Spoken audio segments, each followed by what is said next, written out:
Speaking of politicians who are having a tricky time, Natasha Clark is here, LBC's political editor, fresh from her duties with Donald Trump and Keir Starmer.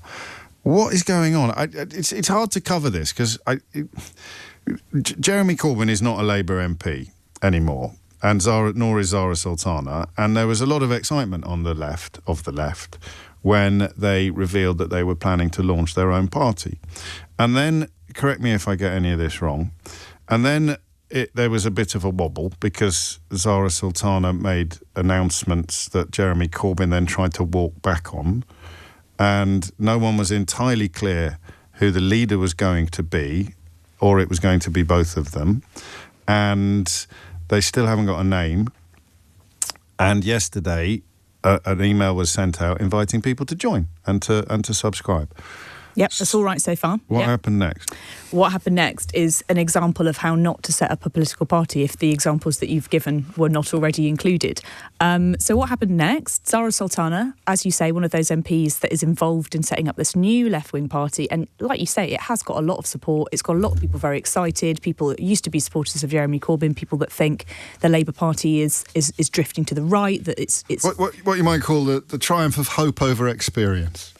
Well, Jeremy Corbyn's a very experienced politician, so the people who support him. I see, sure, potentially, yes. But also a lot of young people saying that they're excited about politics because of what the Jeremy Corbyn and Zarah Sultana are saying. So yeah, it's fair to say that it was launched. I say launched with quite a lot of fanfare a couple of months ago. Zarah Sultana, as you say, jumped the gun, basically announcing it and then putting out a statement saying we're launching this new party without the okay of Jeremy Corbyn, who she was launching the party with. Right. Yesterday, Zarah Sultana sent out a message saying, hey guys, we've launched our new membership subscription area of your party, still yet to be named. They're going to be naming it at a conference by the members later this year. Essentially, she said, sign up here. You can pay up to £55 a year for your membership. Join us today. Just a few hours later, Jeremy Corbyn had said that the site had been set up without approval. He described it as a false membership system that is collecting money and data without permission. He then confirmed that the party and several of the other MPs from the sort of independent group that he is part of... But that's the People's Front of Judea? No. Judean People's Front? No. Okay, splitters. Different party.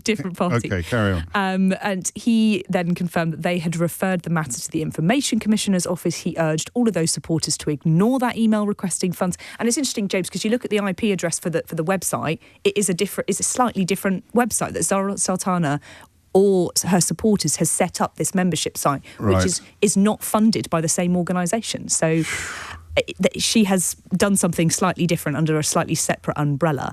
Zarah Sultana then hit back, saying that she has been frozen out by a sexist boys' club inside the party.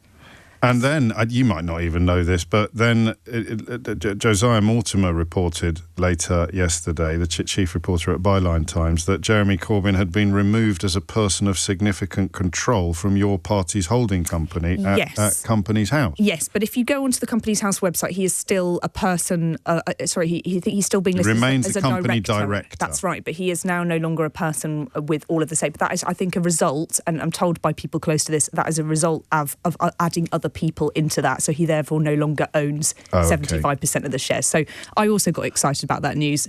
I don't think we should read too much into this, apart from the fact that it is absolute chaos at the heart of this new party. Surely not. And it's not that there's anything else. Seen that coming. It's not that there's any other political chaos in any other political parties, of course. Some people are very shocked that you've never seen Life of Brian, but people don't realise how young you are. No, I have seen Life of Brian. No, it's ringing not for a long time. Not since I was maybe 12 or 13. What happens next?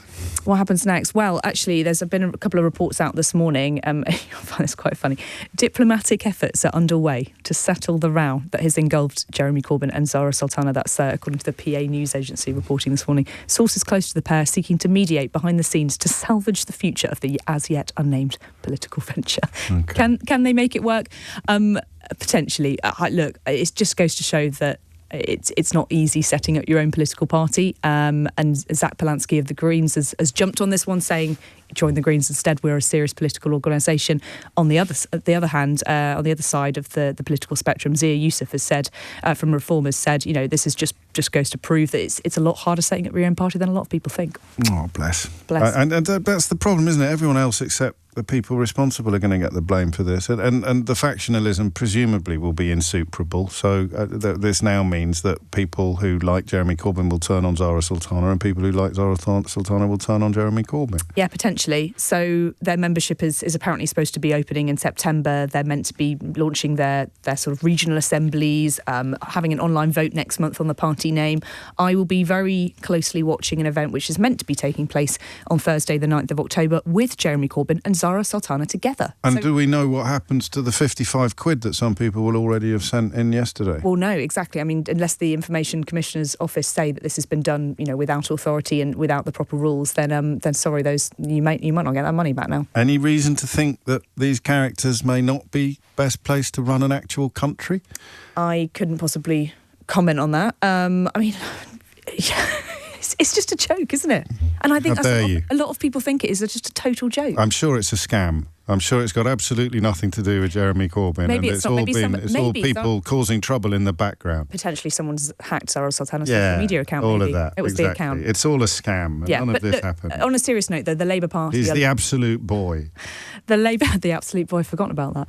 The Labour Party are absolutely laughing about this, though, because obviously, I think it was 1 in 5 young Brits said they would be prepared to possibly support Jeremy Corbyn's party at the next election. Listen, it's the story of Jeremy Corbyn's whole sort of, post-Brexit career or pre-Brexit career. He represents some really beautiful and powerful ideas.